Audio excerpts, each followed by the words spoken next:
protesters are now counting on new media to help them bring about change.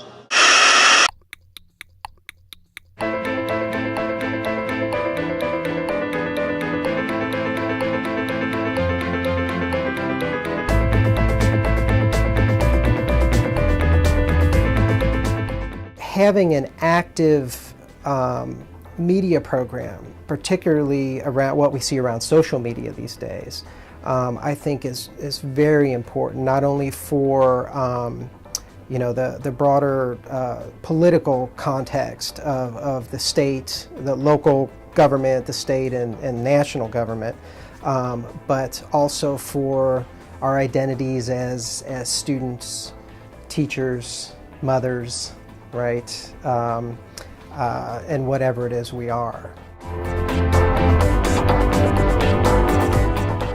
You want to make sure that your student media is geared toward the students, and the best way to do that is see what students want to hear. You know, what it is that they're interested in, what it is they want to know more about. And the way to do that is through student response. We as students, teachers, whatever, have a vital responsibility to our own education.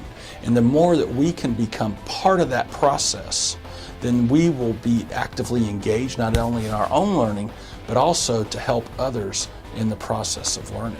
Students need to understand that as far as a broader social context, that a democracy will only work if they are engaged. And part of being engaged is developing a critical voice and a critical attitude toward your surroundings, toward your culture, toward your social realities, economic realities. The only way to do this is to be engaged. I think the First Amendment is extremely important for students, and not just media students, I mean students in general. Because you have to know your rights, your right to say something. You can't just sit back and take whatever. You do have the right to say something, but at the same time, with that amendment, you do have to realize you have a responsibility as to what you say. Yes, you're free to say it, but what you say also has consequences. This country in particular allows any kind of speech. It's protected, okay? Even hate speech. That is something that I think we're going to have to look at. There's not the sense that, and I'm speaking of America here, there's not the sense in America that what you say is necessarily real, right? Words can't hurt us. Well, we see every day that words can hurt us, right? Who was this guy in Florida recently that burnt the Quran? Were there real repercussions from that? Of course there were. Should this guy be held responsible? I don't know. But that's the power of word. What occurred in Egypt when they shut everything down should let every journalist in the world know that without that First Amendment that we have, the freedom to speak, and yet again, we have the right in America as journalists to get the word out. We have that freedom and the responsibility to the citizens of the country and to the citizens of the world. And we have that opportunity, unlike other countries. So we need to be mindful of that and keep our facts, get them out there to everyone that we can. Especially in a volatile political environment that we see in America these days, we need to really understand what the implications of the First Amendment really are. And if our newspaper's coming out every 2 weeks, it's like, is that story that's happening today, is that going to be relevant 2 weeks from today?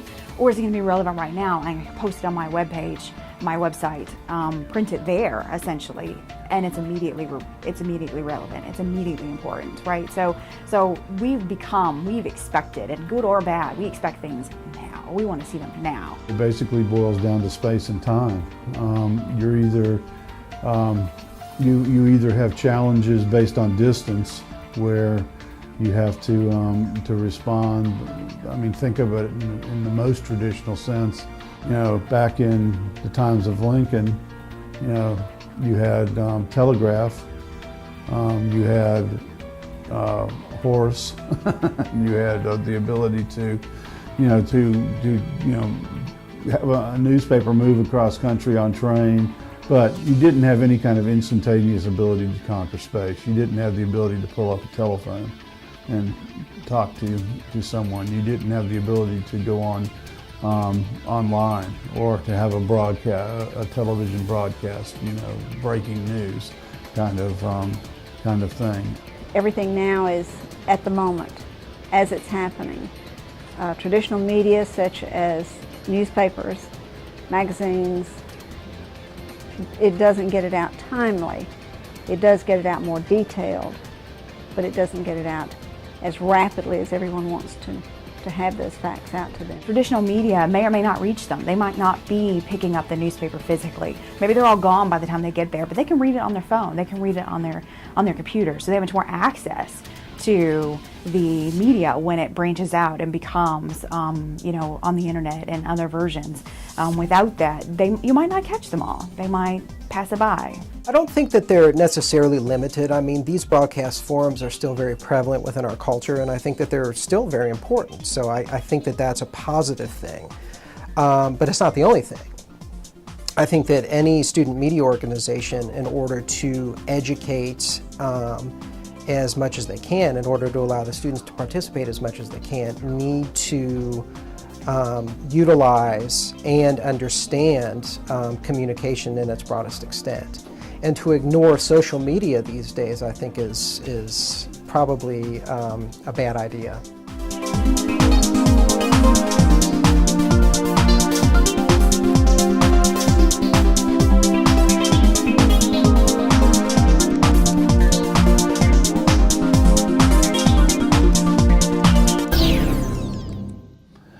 Well, I think one of the things, and I don't know that this is something that we think about a lot, is that one of its powers is that it began for most people as a leisure time activity.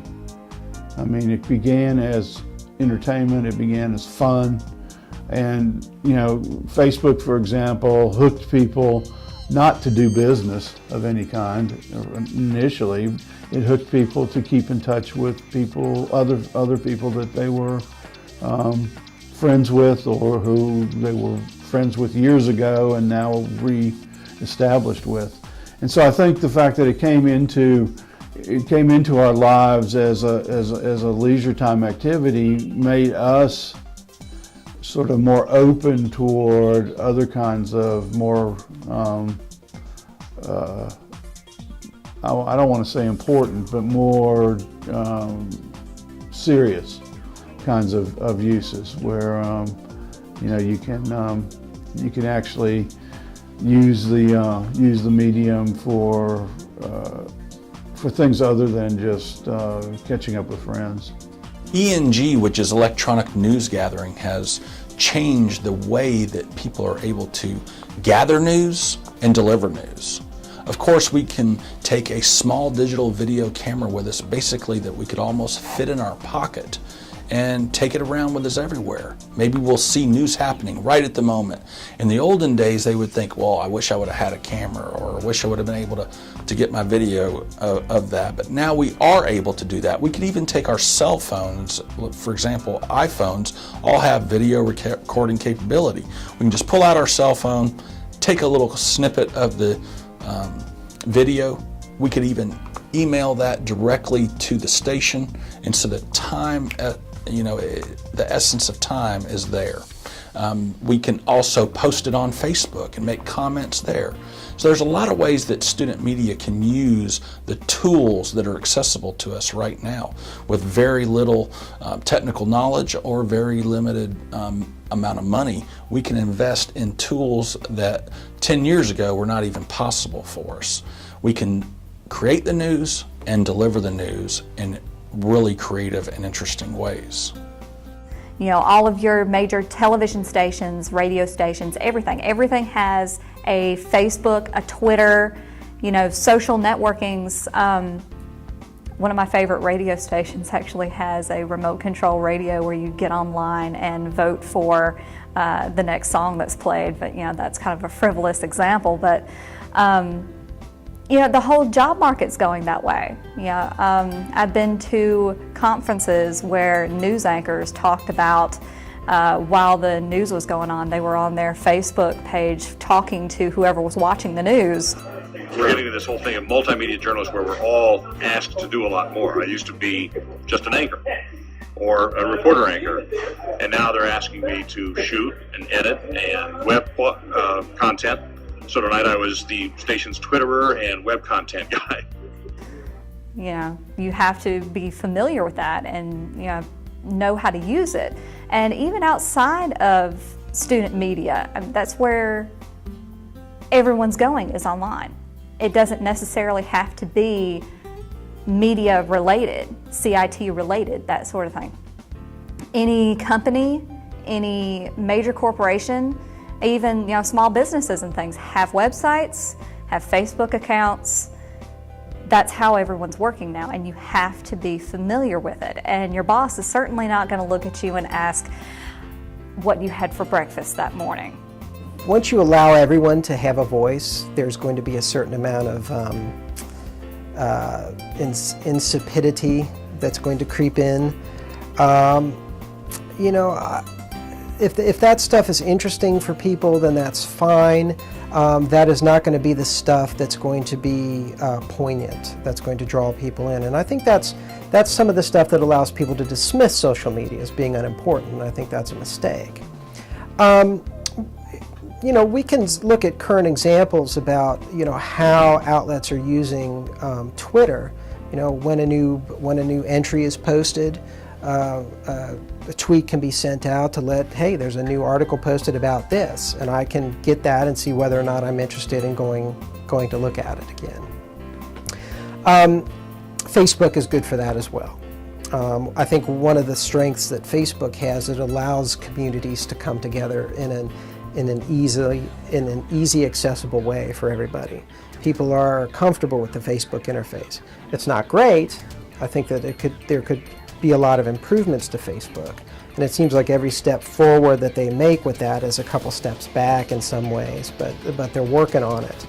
But they're in a unique position in that they have millions of people around the world are on this community, so it's potentially a very powerful tool to bring people together. There are students who post things on Facebook. They're going to get seen by somebody, and it could very well be offensive, especially if you're making comments about your school, making comments about your fellow students, making comments about, oh, I just cheated on that exam, haha, isn't that funny? Like those things. Facebook is so tricky for all students, not just student media, but it's tricky for everybody that someone's going to see it. As far as being careful with social media, especially when you're a student, as a student, you're kind of laying the foundation as to how you're going to be received when you get out of college. It's not high school. You're rubbing shoulders with a lot of influential people. You can definitely use your professor that happened to like you, your freshman semester or something, to write a recommendation letter for a job. This is not playtime anymore. And also, as far as being careful with social networking, you need to watch what you put on your Facebook. You need to watch what you put on your Twitter. It goes back to the First Amendment and the responsibility that comes with it. Yes, you have a right to say it, but should you?